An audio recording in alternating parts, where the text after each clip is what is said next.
We are going through chapter number 9 mechanical properties of solid, और इस chapter में हम लोग पढ़ रहे हैं कि एक सॉलिड में किस तरीके से फोर्स लगने के कारण उसके अंदर स्ट्रेस डेवलप होता है, उसमें कुछ फिजिकल चेंजेस आते हैं, जैसे कि एलोंगेशन, स्ट्रेन, किस किस प्रकार से फोर्स लग सकता है, नॉर्मल फोर्स लग सकता है। तो ये सारी चीजें हमने पढ़ ली, मगर बेसिकली हमने क्या जाना कि एक चीज होती है स्ट्रेस, दूसरी चीज होती है स्ट्रेन।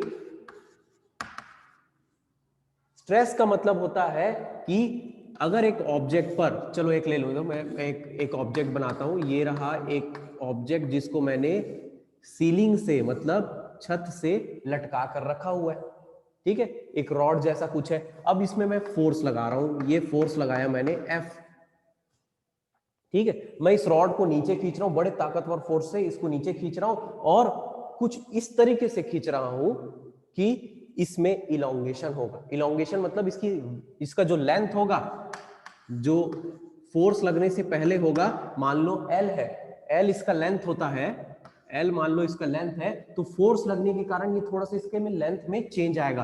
तो फोर्स लगने के कारण इसकी लेंथ मान लो थोड़ी सी बढ़ गई। कितनी बढ़ गई सर? थोड़ी सी।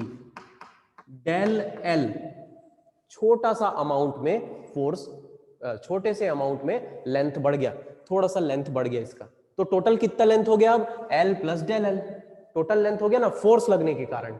मगर मैंने कैसा फोर्स लगाया है? जैसे ही इस फोर्स को हटाऊंगा मैं, जैसे ही इस फोर्स को हटाऊंगा, चलो हटा दिया मैंने, हटा दिया, उसको खींच रहा था ना, उसको छोड़ दिया मैंने, फोर्स लगाना बंद कर दिया, तो वापस ये ओरिजिनल शेप में, ओरिजिनल पोजीशन में आ जाएगा। मतलब ये डेल एल जो है ना, जो चेंज इन लेंथ था वो हट जाएगा, मतलब फिर से लेंथ एल हो गया। और जिस हद तक आप ऐसा फोर्स लगा रहे हैं जो उस ऑब्जेक्ट को वापस ओरिजिनल पोजीशन में, वापस ओरिजिनल कॉन्फ़िगरेशन में ले आए, उसको क्या बोलते हैं? उसको कौन सी लिमिट बोलते हैं? बताओ बताओ बच्चों, बताओ बताओ। स्ट्रेस लिमिट नहीं, इलास्टिक लिमिट, इलास्टिक लिमिट। मैं क्या बोल रहा हूं, समझ में आ रहा है क्या? देखो मैं कैसा फोर्स लगाया है, यहां पे ध्यान देना। मैंने सर ऐसा फोर्स लगाया है, उतना ही फोर्स लगाया है, उतना ही फोर्स लगाया है जितने पर ये वापस ओरिजिनल पोजीशन में वापस आ सके। देखो मैं ज्यादा फोर्स लगाता ना तो टूट जाता, फिर वापस पहले जैसे हो पाता क्या? नहीं हो पाता। मगर अभी होगा, थोड़ा सा फोर्स, कुछ ऐसा फोर्स लगा रहा हूं, कब तक का लगा रहा हूं? इलास्टिक लिमिट तक का फोर्स। हर ऑब्जेक्ट का इलास्टिक लिमिट कितना होता है वो डिपेंड करता है उस ऑब्जेक्ट पे। इसीलिए इसीलिए स्ट्रेस का मतलब, यहां पे स्ट्रेस नाम का एक चीज आया। क्या बोलता है स्ट्रेस? कि आप फोर्स लगाओ, आप फोर्स लगाओ तो इस ऑब्जेक्ट के अंदर एक स्ट्रेस डेवलप होगा, तनाव पैदा होगा। वो तनाव क्या करेगा? इसको वापस लौटाने का प्रयास करेगा, इसको वापस अपनी पहले जैसे कॉन्फ़िगरेशन, पहले जैसे लेंथ ब्रेड्थ जो भी इसका होगा उस पे वापस लाने की कोशिश करेगा। हाँ संगमुगम, आगे क्या बोलेंगे उसको हम लोग देखेंगे, हम लोग देखेंगे आगे क्या बोलते हैं उसको। मगर अभी इतना समझना, ये स्ट्रेस क्या है? इस ऑब्जेक्ट, इस मटेरियल के अंदर पैदा होने वाला एक तनाव, जो इसको वापस जब फोर्स हट जाएगा तो वापस लाने की कोशिश करेगा। इसीलिए स्ट्रेस इज इक्वल टू क्या होता है? Stress is equal to force upon area. कौन सा एरिया? कौन सा एरिया? Cross sectional area. कौन सा एरिया? Cross sectional area. याद रखना, इसका क्रॉस सेक्शनल एरिया कितना होगा? मान लो ये सर्कुलर, ये एक सिलेंड्रिकल ऑब्जेक्ट है तो सर्कल इसका होगा। ये मान लो एक क्यूबॉइडल ऑब्जेक्ट हो तो इसका रेक्टेंगल होगा, है ना? इस प्रकार से देखेंगे। तो फोर्स अपॉन एरिया, जितना इस पे फोर्स लगा था उतना ही इसके अंदर स्ट्रेस डेवलप होगा, है ना? बिल्कुल रिएक्शन फोर्स जैसा होता है। हाँ, जितना इसमें फोर्स लगेगा उतना ही स्ट्रेस डेवलप होगा और उसको वापस लाने की कोशिश करेगा। तो फोर्स और एरिया कौन सा? Cross sectional area.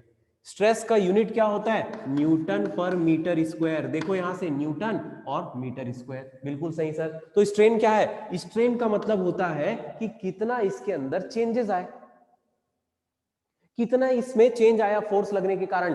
पहले उसका लेंथ एल था, उसके बाद थोड़े फोर्स लगने के कारण डेल एल हो गया, तो डेल एल चेंज आया, और कितने में? लेंथ में, एल लेंथ में।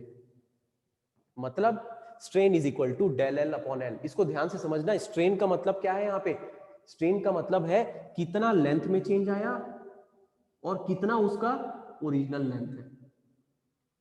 मतलब ओरिजिनल लेंथ में कितना गुना चेंज आ गया।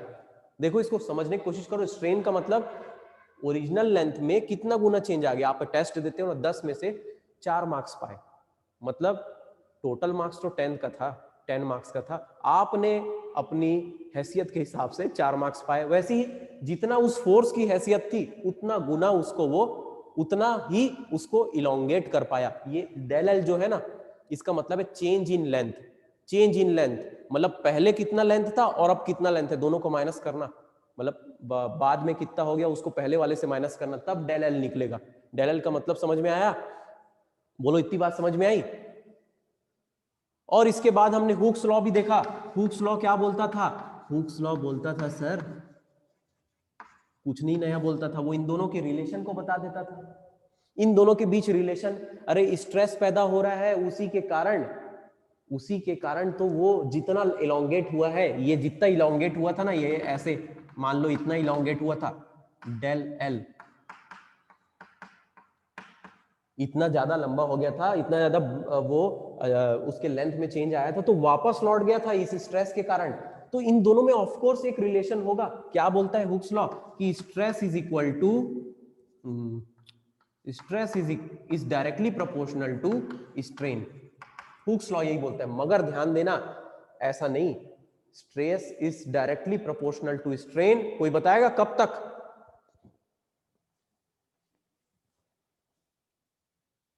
कब तक? बहुत बढ़िया, जब भी मिलना मिराज, एक 5 स्टार मेरी तरफ से। रघुवीर बिल्कुल सही, with in elastic limit, with in elastic limit, उस हद तक जब तक इलास्टिक लिमिट है। हर मटेरियल का एक इलास्टिक लिमिट होता है, अभी देखेंगे, आज हम लोग उसको समझेंगे क्या होता है सर वो इलास्टिक लिमिट, है ना। हर मटेरियल का इलास्टिक लिमिट होता है, मतलब नहीं कैपेसिटी नहीं, कैपेसिटी नहीं बेटा, उसको कैपेसिटी नहीं बोलेंगे। देखो मैंने इसके लिए रबर बैंड का एग्जांपल दिया था, रबर बैंड को आप स्ट्रेच करो स्ट्रेच करो स्ट्रेच करो स्ट्रेच करो, मतलब आप जो फोर्स लगा रहे हो ना उसको आप कैलकुलेट कर सकते हो, मैं इतना खींचूंगा ना तब ये नहीं टूटेगा, अगर इससे थोड़ा सा भी ज्यादा खींचा तो ये टूट जाएगा, अपने ओरिजिनल पोजीशन पे वापस नहीं आ पाएगा। रबर बैंड वापस आता है ना, बिल्कुल। तो वो जो लिमिट थी ना, आप जो फोर्स लगा रहे थे उसकी जो लिमिट थी, वैसा ही टाइप का इलास्टिक लिमिट हर मटेरियल के लिए होता है। स्टील के लिए होता है, आयरन के लिए होता है, कॉपर के लिए होता है, प्लास्टिक के लिए होता है, वुड के लिए होता है, हर मटेरियल का होता है। बोन के लिए भी होता है, हमारे शरीर के बोन्स के लिए भी, इसकी भी कुछ इलास्टिक लिमिट होती है। हाँ, तो stress is directly proportional to strain, इसमें से हमने देखा S is directly proportional to epsilon naught, नहीं एप्सिलॉन, एप्सिलॉन क्या बोलते हैं यार, एप्सिलॉन। हाँ अरे सर आप तो फिजिक्स वाले हैं, एप्सिलॉन तो ठीक से बोलो, एप्सिलॉन। अब देखो यहां से इक्वल टू साइन लगाऊंगा ना, यहाँ पे इक्वल टू साइन लगाऊंगा तो एक कांस्टेंट आ जाएगा जिसको बोलते हैं मॉडुलस ऑफ इलास्टिसिटी। ये ई जो है, ये ई नहीं है भैया, एप्सिलॉन है। ये जो ई आया ये है मॉडुलस ऑफ इलास्टिसिटी, याद रखना, मॉडुलस ऑफ इलास्टिसिटी ये कांस्टेंट है, ये डिपेंड करता है इस मटेरियल पे ये किससे बना हुआ है और इसकी क्या शेप और साइज है। इसकी क्या शेप और साइज है, रेक्टेंगुलर क्रॉस सेक्शनल एरिया का है, सर्कुलर क्रॉस सेक्शनल, तो देखेंगे हम लोग न्यूमेरिकल सॉल्व करेंगे तो ई के बारे में बात करेंगे। तो ये ई है मॉडुलस ऑफ इलास्टिसिटी, यही बताता है कि इसका वैल्यू, सॉरी इसकी क्या खास बात है, किस मटेरियल से बना हुआ है। तो हमारा फॉर्मूला बन गया था stress S is equal to E into epsilon, E into epsilon. बोलो ये फॉर्मूला याद रहेगा, बोलो ये फॉर्मूला याद रहेगा, बोलो बच्चों, बोलो बोलो, याद रहेगा, बड़ी बात है कोई नहीं है। तो अब हम लोग आगे बढ़ते हैं और आज की बात करते हैं। अच्छा हम लोगों ने याद करना, स्ट्रेस भी, ये जो स्ट्रेस है ना ये भी 3 प्रकार के देखे थे और ये जो स्ट्रेन है ये भी 3 प्रकार के देखे थे। याद आ रही है वाली बात, पन्ने पलट के देखना, है ना, कि सर एक नॉर्मल स्ट्रेस होता था, एक वॉल्यूमेट्रिक स्ट्रेस होता था, और एक शियर स्ट्रेस होता था। वैसे ही स्ट्रेन भी था, एक लॉन्गिट्यूडनल स्ट्रेन था जो नॉर्मल से बनता था, हाँ, और एक वॉल्यूमेट्रिक स्ट्रेन था जो वॉल्यूम में चेंज होने के कारण होता था, और एक टेंजेंशियल स्ट्रेन था जिसको हम बोलते थे शियरिंग स्ट्रेन, जो कि वो एक ऑब्जेक्ट को कुछ ऐसा बैंड, आप क्या करो, मरोड़ो, है ना, ऐंठो, तो तब पैदा होता था। तो ये तीन तीन प्रकार के थे। तो मान लो ये भी तीन प्रकार का, ये स्ट्रेन भी तीन प्रकार का, स्ट्रेस भी तीन प्रकार का, स्ट्रेन भी तीन प्रकार का। तो सोचो कि ये ई जो है इलास्टिसिटी का कांस्टेंट, मतलब मॉडुलस ऑफ इलास्टिसिटी, ये भी तो बनते हैं ना, तीन प्रकार के बनते हैं कि नहीं सर? अरे जिस प्रकार का स्ट्रेस पैदा हो रहा उस प्रकार का स्ट्रेन होगा और उस प्रकार का मॉडुलस ऑफ इलास्टिसिटी होगा। अगर लॉन्गिट्यूडनल या नॉर्मल है तो लॉन्गिट्यूडनल होगा स्ट्रेन भी, अगर ये वॉल्यूमेट्रिक स्ट्रेस है तो ये वॉल्यूम में स्ट्रेन पैदा होगा, और ये अगर शियर में हो रहा है, मतलब टेंजेंशियल हो रहा है, तो ये भी टेंजेंशियल होगा, और उस प्रकार से इलास्टिसिटी भी अलग आएगी। तो वही चीज को हम लोग अब अलग अलग प्रकार से समझने वाले। चलो देखते हैं पीडीएफ में। तो इसीलिए हमारा अगला टॉपिक बनता है, सारी चीज को रिवाइज करके, type of modulus of elasticity. मतलब मॉडुलस ऑफ इलास्टिसिटी भी कितने प्रकार की होती है, अभी समझ में आ गया आप लोगों को, तीन प्रकार की हो सकती है। हाँ जी, तीन प्रकार की हो सकती है। पहला तो आप देख लिए कि स्ट्रेस और स्ट्रेन के कारण क्या होगा। तो देखो, अगर different type of modulus of elasticity are there depending upon the stress applied, किस प्रकार का स्ट्रेस है और उसके कारण कैसा स्ट्रेन प्रोड्यूस हो रहा है, एंड रिजल्टिंग स्ट्रेन प्रोड्यूस्ड। तो हम लोग जानते हैं पहला प्रकार का जो था वो था longitudinal stress, sorry normal stress, या जिसको लॉन्गिट्यूडनल स्ट्रेस भी बोल सकते थे। नॉर्मल मतलब याद आ रहा है, परपेंडिकुलरली स्ट्रेस, परपेंडिकुलरली बन रहा था, लेंथ में कोई चेंज आ रहा था, लेंथ में जब चेंज आ रहा था तो किस प्रकार का स्ट्रेस पैदा होता था, नॉर्मल स्ट्रेस। तो देखो ये बोलता है it is defined as the ratio of normal stress to the longitudinal strain within elastic limit. याद रखना, विद इन इलास्टिक लिमिट मतलब उस फोर्स की बात कर रहे हैं जो छोड़ने पर वापस ओरिजिनल कॉन्फ़िगरेशन में ला सके स्ट्रेस। तो इसको हम बोलते हैं, पहला प्रकार का जो मॉडुलस ऑफ इलास्टिसिटी होता है उसको यंग्स मॉडुलस ऑफ इलास्टिसिटी। ये जो यंग्स है ना, ये एक साइंटिस्ट के नाम पे पड़ा हुआ है, ठीक, वो बहुत यंग था ऐसा नहीं है, उसका सरनेम था। तो यंग्स मॉडुलस ऑफ इलास्टिसिटी, इसीलिए इसको ना, इसलिए इसलिए यहां पर इसको वाई लिखते हैं। ई जो था ना, ई कांस्टेंट था, उसको पहले कंडीशन में, पहले टाइप के लिए वाई लिखते हैं। क्या है वो? जब normal stress upon longitudinal strain हो। नॉर्मल स्ट्रेस मतलब जो स्ट्रेस पैदा हो रहा है वो नॉर्मल टू द ऑब्जेक्ट हो, नॉर्मल टू द मटेरियल हो, बिल्कुल परपेंडिकुलरली हो, ठीक है। तो बाकी दो क्या होते हैं, एक वॉल्यूमेट्रिक होता है और एक शियर होता है। शियर मतलब बिल्कुल किसी एंगल पे उसको मरोड़ने वाला, ठीक। तो पहला क्या है, लॉन्गिट्यूडनल या नॉर्मल। तो normal stress upon normal strain. अच्छा याद रखना, कभी भी स्ट्रेस का फॉर्मूला ना फोर्स अपॉन एरिया ही होता है, फोर्स अपॉन एरिया ही होता है, बस उसमें एरिया की वैल्यू चेंज हो जाती है। कौन सा एरिया लेना है हमको डिपेंड करना पड़ता है उसमें। तो नॉर्मल स्ट्रेस मतलब क्या होगा sir, normal stress is equal to force upon area. और लॉन्गिट्यूडनल स्ट्रेन क्या होगा, देखो लॉन्गिट्यूडनल स्ट्रेन मतलब उसके लेंथ में चेंज आ रहा है, डेल एल अपॉन एल, यानी कि y इज इक्वल टू क्या मिलेगा हमको, force upon area whole upon del L upon L. ऐसा यूनिट ऑफ यंग्स मॉडुलस क्या होता है, अरे देखो डेल एल अपॉन एल का कोई भी यूनिट नहीं होता, ऊपर भी लंबाई नीचे भी लंबाई, यूनिट लेस हो गया। तो सिर्फ यहां पर ऊपर में जो स्ट्रेस है ना, देखो फोर्स अपॉन एरिया स्ट्रेस वाला है, ऊपर में नॉर्मल स्ट्रेस जो है उसी की यूनिट होती है, जो कि होती है न्यूटन पर मीटर स्क्वायर। इसीलिए यंग्स मॉडुलस ऑफ इलास्टिसिटी का यूनिट होता है, ऐसा यूनिट होता है न्यूटन पर मीटर स्क्वायर। बोलो इतना समझ में आया, बोलो इतना समझ में आया, 5 मिनट और लूंगा बस, बोलो इतना समझ में आया। तो पूरी चीज रिवाइज कर ली हमने एक साथ। जो पिछली क्लास भी अटेंड नहीं कर पाए होंगे उन लोग भी आज समझ गए होंगे हल्का फुल्का। समझ में आई बात? ठीक है सर। तो अब क्या करें, अब न्यूमेरिकल करके देख लेते हैं, क्योंकि इन दी एंड न्यूमेरिकल से हमको दिमाग में बैठ जाता है कि यूज कैसे होगा ये। तो न्यूमेरिकल देखते हैं, मगर न्यूमेरिकल से पहले एक बात समझ लेते हैं क्या क्या फॉर्मूले हो गए हैं यहाँ पे। देखो, stress is equal to force upon area, strain is equal to del L upon L, और अब हमारे पास E, जो E है, E मतलब मॉडुलस ऑफ इलास्टिसिटी, वो पहले प्रकार का, वो भी 3 प्रकार के होंगे ऑब्वियसली, वो पहला प्रकार का क्या हो गया, यंग्स मॉडुलस ऑफ इलास्टिसिटी। तो Y बोलूंगा उसको मैं, क्योंकि Y यंग से होता है ना, उससे रिलेट करना। Y is equal to force upon area upon del L upon L. ठीक है, तो सर आगे क्या होगा? तो आगे देखो, कुछ मटेरियल है, उनके यंग्स मॉडुलस ऑफ इलास्टिसिटी देखते हैं। मतलब कुछ मटेरियल लिया मैंने और उसमें कैसा स्ट्रेस पैदा कर रहा हूं, कैसा नॉर्मल स्ट्रेस पैदा कर रहा हूं, फोर्स ऐसा लगा रहा हूं कि इसमें नॉर्मल स्ट्रेस पैदा हो रहा है, ऐसा नहीं कि वॉल्यूमेट्रिक या फिर शियर, नॉर्मल स्ट्रेस पैदा कर रहा हूं, उसके लेंथ या ब्रेड्थ या हाइट में चेंज लाना चाह रहा हूं मैं, और उसके कारण उसमें स्ट्रेन पैदा हो रहा है और उसका यंग्स मॉडुलस दिया हुआ है। तो पहला है एल्युमिनियम का। एल्यूमिनियम का देखो 70 इंटू 10⁹ मीटर पर, सॉरी 70 इंटू 10⁹ न्यूटन पर मीटर स्क्वायर, इतना इसका Y की वैल्यू है, कांस्टेंट है ये।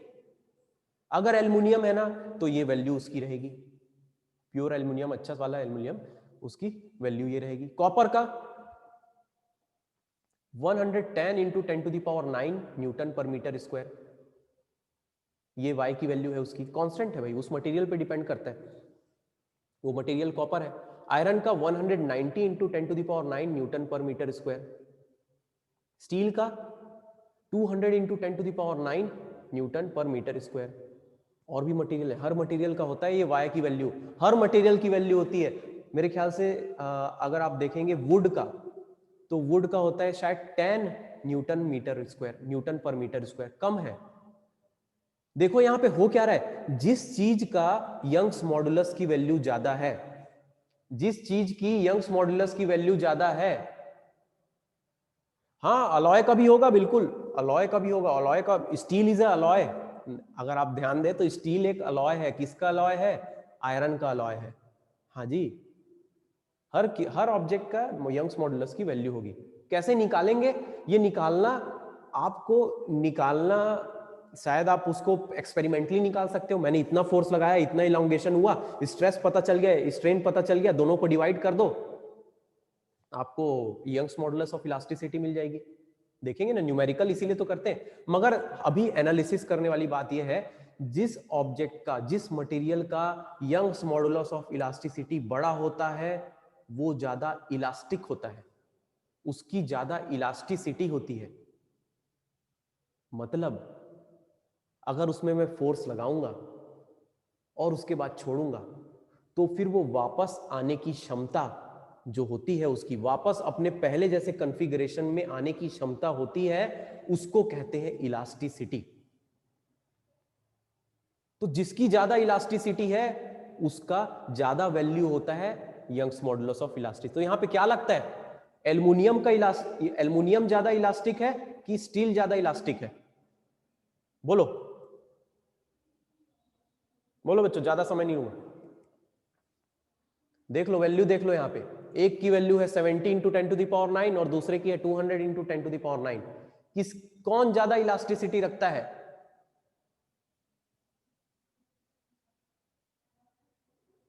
स्टील ज्यादा रखता है भाई, स्टील। स्टील क्यों रखता है सर, और कैसे बोल सकते हैं? अरे आप देखना, स्टील बार्स यूज करते हैं जब हम ब्रिजेस बनाते हैं, तो स्टील्स के आप ट्रसेस यूज करते हैं, आप लोग आगे जाके समझेंगे, कुछ एंगल्स यूज करते हैं, किसी प्रकार के स्टील यूज करते हैं हम लोग जब किसी प्रकार का ब्रिज बनाया जाता है या फिर कुछ बड़ा सा स्ट्रक्चर बनाया जाता है, बिल्डिंग्स बनाई जाती है, घरों में छड़ क्यों लगाए जाते हैं? इसी कारण से। कारण क्या रहता है? क्योंकि इसकी इलास्टिसिटी ज्यादा होती है। इलास्टिसिटी ज्यादा होने के कारण क्या होता है, इस पे फोर्स लगेगा।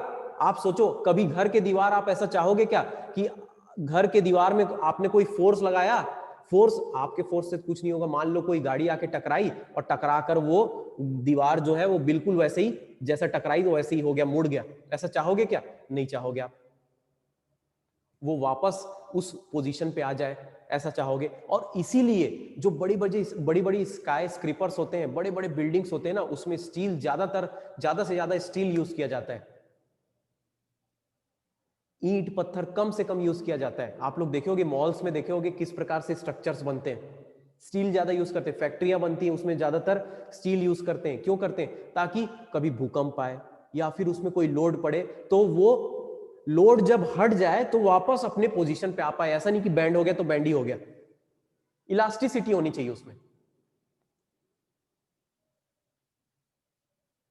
एक बच्चा पूछता है सर वॉल में रॉड क्यों लगाते हैं, कोई बताएगा क्यों? वॉल में देखना दो चीज से बनता है वॉल, एक होता है छड़ जिसको हम लोग रॉड बोलते हैं, स्टील रॉड, और दूसरा होता है कंक्रीट जिसको हम लोग सीमेंट और उससे बनाकर बनाते हैं, है ना। तो दो चीजों के कारण, मैं उसका आंसर अभी दे रहा हूं मगर ये चीजों को आप शायद JEE पढ़ने के बाद में अच्छे से समझते। दो प्रकार के फोर्स लगते हैं दीवार पर, वॉल पर दो प्रकार के फोर्स लगते हैं, एक होता है टेंसाइल और दूसरा होता है कंप्रेसिव, एक तनाव और एक दबाव, इसी प्रकार का होता है। तो स्टील जो होता है ना वो तनाव को झेलने के लिए बहुत अच्छा रहता है, स्टील जो होता है तनाव को बहुत अच्छे से झेल सकता है और कंक्रीट दबाव को बहुत अच्छे से झेल सकता है, इसीलिए उन दोनों को मिक्स कर दिया जाता है, स्टील रॉड्स के को कवर कर दिया जाता है कंक्रीट से। आप कंक्रीट के पत्थर को देखना, कंक्रीट को दबाने की कोशिश करना, दबेगा क्या? नहीं दबेगा। और स्टील रॉड को आप देखना, आप मोड़ लो फिर छोड़ दो, वापस वो लौट जाता है अपने पोजीशन में, मतलब वो टेंशन को बहुत अच्छे से झेल ले रहा है और कंक्रीट कंप्रेशन को झेल ले रहा है, इसीलिए दोनों मिलकर परफेक्ट बन जाते हैं। चलो वो तो खैर बात की बात हो गई, आप सिविल इंजीनियरिंग की बात मत करो। अभी करते हैं हम लोग बात, एल्युमिनियम का Y की वैल्यू कम है, स्टील का ज्यादा है, इसका मतलब इलास्टिसिटी स्टील का ज्यादा है। चलो एक न्यूमेरिकल देखते हैं। बात यहां तक चमकी क्या? यहां तक समझ में आया? बताओ, थोड़ा कॉन्सेप्ट समझ में आया? यहां पे फील करना जरूरी है। यहां पे अगर नहीं समझ में आएगा कि क्या हम लोग पढ़ रहे हैं, क्यों पढ़ रहे हैं, क्या काम का है, कहां यूज हो रहा है, तो फिर समझ नहीं आने वाला, याद भी नहीं रहेगा। ठीक है, तो स्टील एक ऐसा मटेरियल है जिसका यंग्स मॉडुलस ऑफ इलास्टिसिटी ज्यादा दिखा हमें, इसलिए इसको इस प्रकार से यूज करते हैं। Greater the value of Young's modulus of material larger is the elasticity.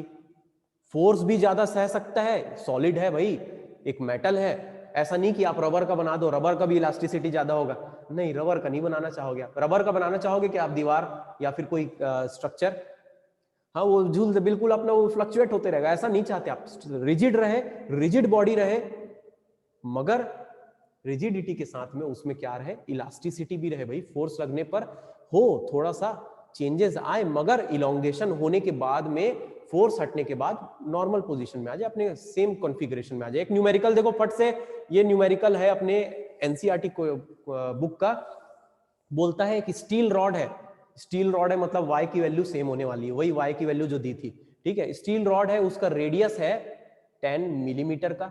Sir steel rod का रेडियस कैसे हो गया? तो देखो स्टील रॉड का मतलब क्या है, एक सिलेंड्रिकल रॉड है, सिलेंड्रिकल, ठीक है। तो उसका क्रॉस सेक्शनल एरिया सर्कल होगा, तो उसका रेडियस दे दिया 10 मिलीमीटर। कितना लंबा है वो? 1 मिलीमीटर लंबा है। देखो इसको समझने के लिए आप लोग, स्टील रॉड कुछ ऐसा होगा, एक स्टील रॉड कुछ ऐसा होगा, ऐसा कुछ होगा एक स्टील रॉड, अरे कैसे दिख रहा है, ऐसा कुछ होगा।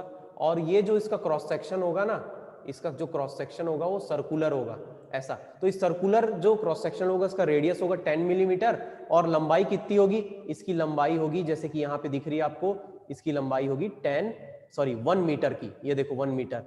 और इस पे फोर्स लग रहा है 100 किलो न्यूटन का, इस पे एक फोर्स लगा रहे हैं आप 100 किलो न्यूटन का, इस पे फोर्स लगा रहे हैं 100 किलो न्यूटन का। मान लो ये ऊपर से कुछ इस प्रकार से दीवार से गड़ा हुआ है, या फिर बोल सकते हो कैंटिलीवर्ड है, बाद में बताएंगे इसको क्या होता है, ठीक है। 100 किलो न्यूटन का फोर्स लगा रहे हैं, और it stretches along its strength, along its length, उसकी लंबाई में उसको खींच रहा है। मतलब ये कौन सा स्ट्रेस पैदा करेगा, कोई बताएगा? अगर उसकी लंबाई में उसको वो फोर्स खींचेगा तो यहां पे कौन सा स्ट्रेस पैदा करेगा वो? हाँ टेंसाइल, टेंसाइल, या बोल लो टेंसाइल सही है, टेंसाइल या लॉन्गिट्यूडनल या नॉर्मल स्ट्रेस पैदा करेगा।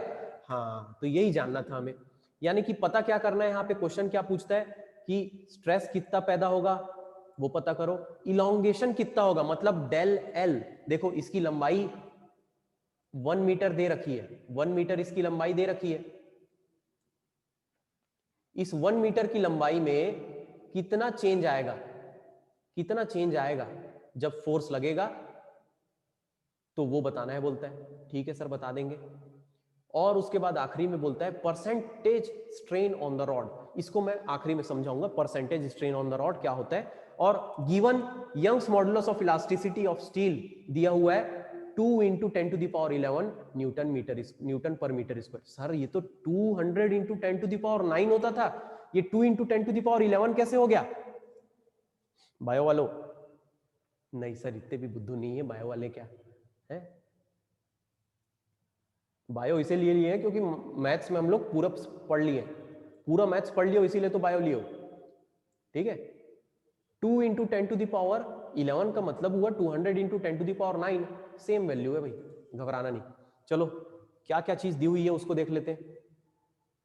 दिया हुआ है कि R = 10 मिलीमीटर, उसी को मीटर में चेंज करो, रेडियस जो दिया था 10 × 10⁻³ मीटर, फोर्स की value 100 kilo Newton, kilo Newton को न्यूटन में चेंज कर दो तो क्या होगा, 10⁻³ मल्टीप्लाई हो जाएगा, यानी 10⁵ न्यूटन। y की value Young's modulus of elasticity 2 × 10⁻11 newton पर मीटर स्क्वायर, और लेंथ दिया है 1 मीटर का, लेंथ दिया है 1 मीटर का। बनेगा? बहुत बढ़िया, एक बच्ची ने तो आंसर दिया है भाई, मजा आ गया। ठीक, पता क्या करना है, S = क्वेश्चन मार्क, स्ट्रेस कितना पैदा होगा, कौन सा पैदा होगा ये भी बताना, और डेल L इलोंगेशन कितना होगा, चेंज इन लेंथ कितना होगा, उसको क्वेश्चन मार्क, और परसेंटेज स्ट्रेन ये बताऊंगा आखिरी में, परसेंटेज स्ट्रेन। ठीक है, देखना ये क्वेश्चन बहुत इंपॉर्टेंट है।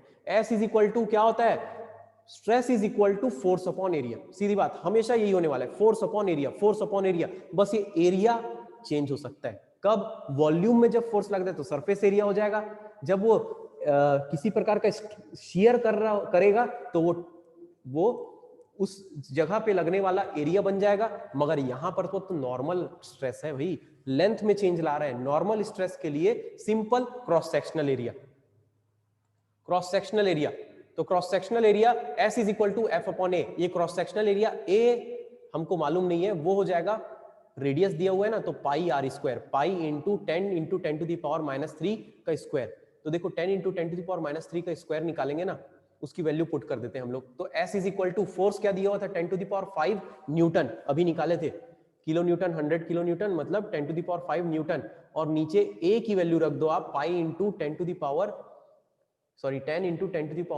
10⁻³ का होल स्क्वायर, तो पाई की वैल्यू को 22/7 रख दो, और ये 100 यहाँ पे रहेगा, ये 10⁻⁻6 हो जाएगा। देखो स्क्वायर का 10 का स्क्वायर 100 हो गया, और 10⁻³ का स्क्वायर 10⁻6 हो गया, ऊपर गए 10⁻6 बन गया, 10⁵ पहले से है, दोनों क्या हो जाएंगे, मिलके 10⁻11 हो जाएंगे, अपॉन 10⁻², अरे 100 मतलब 10⁻², तो 10⁻11 अपॉन 10⁻² माइनस होके 10⁻9 बन जाएगा, मतलब S की वैल्यू आएगी 7/22 इंटू 10⁻9।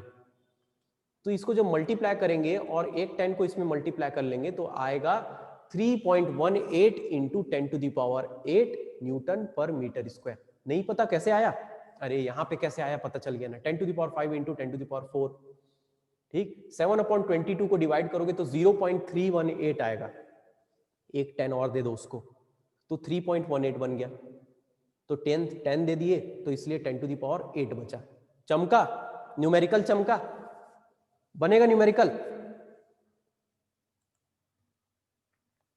अभी तो आधा ही हुआ है सर। इलोंगेशन निकालो, इलोंगेशन मतलब del L, change in length. चलो कोई बात नहीं, अब हम लोग जानते हैं कि stress = modulus of elasticity into strain, या फिर बोल लो modulus of elasticity = stress upon strain, stress upon strain. तो यहां पे जो इलोंगेशन हो रहा है वो यंग्स मॉडुलस ऑफ इलास्टिसिटी कहलाएगा। क्यों? क्योंकि यहां पर लॉन्गिट्यूडनल स्ट्रेन पैदा हो रहा है, लंबाई में चेंज आ रहा है, तो y = स्ट्रेस अपॉन स्ट्रेन। हमको स्ट्रेन पता नहीं है, यहाँ पे स्ट्रेस तो अभी पता कर लिया, S = इतना, और y हमको पहले से मालूम है 2 × 10⁻11, तो चलो स्ट्रेन = S/y, सबकी वैल्यू रखते हैं, 3.18 इंटू 10⁸ अपॉन 2 × 10⁻11, इसको डिवाइड करेंगे ना तो स्ट्रेन को तो हमको मालूम है, स्ट्रेन क्या होता है, डेल एल अपॉन एल होता है, याद आ रहा है, stress is equal to del L upon L, del L upon L, change in length upon original length.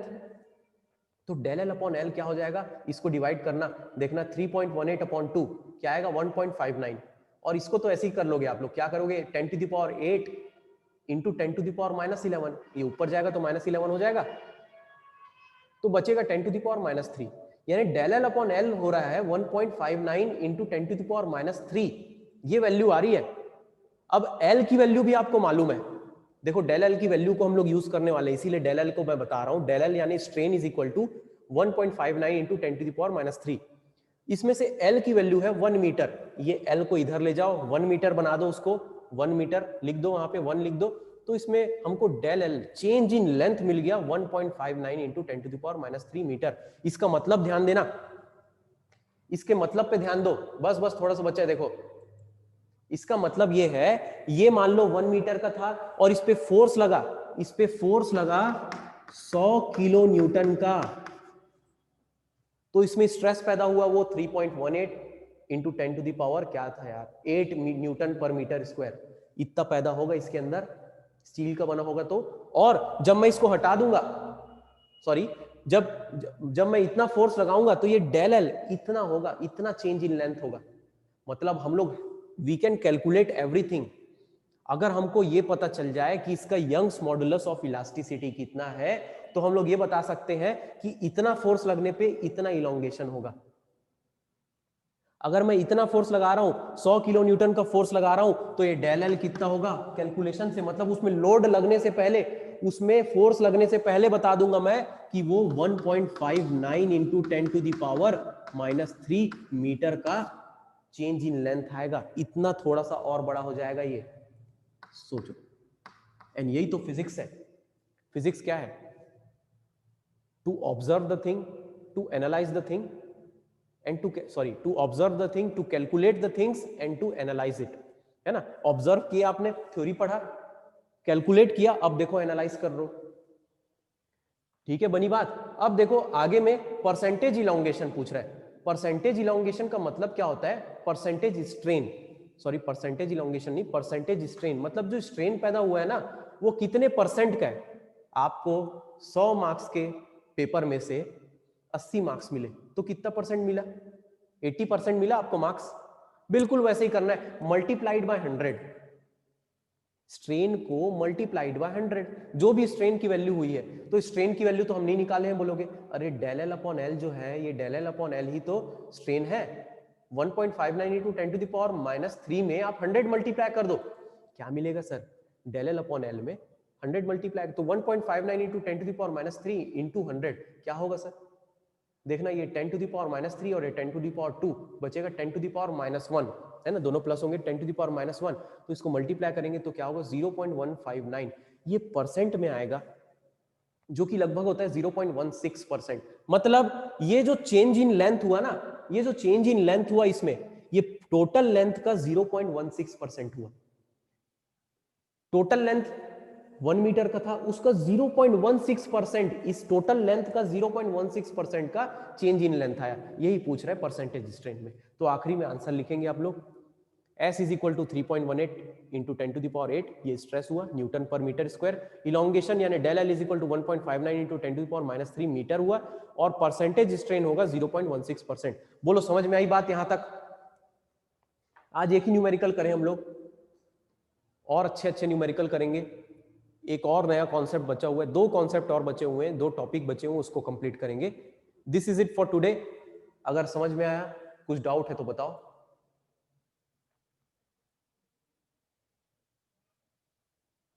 बनेगी बात, चलो, this is it for today. We have understood about Young's modulus of elasticity and solved a numerical related to it. पहला type का modulus of elasticity भी हम लोग समझ गए, वो है यंग्स मॉडुलस ऑफ इलास्टिसिटी। 2 और बचे हैं, उसको देखेंगे। Keep studying, have a nice day.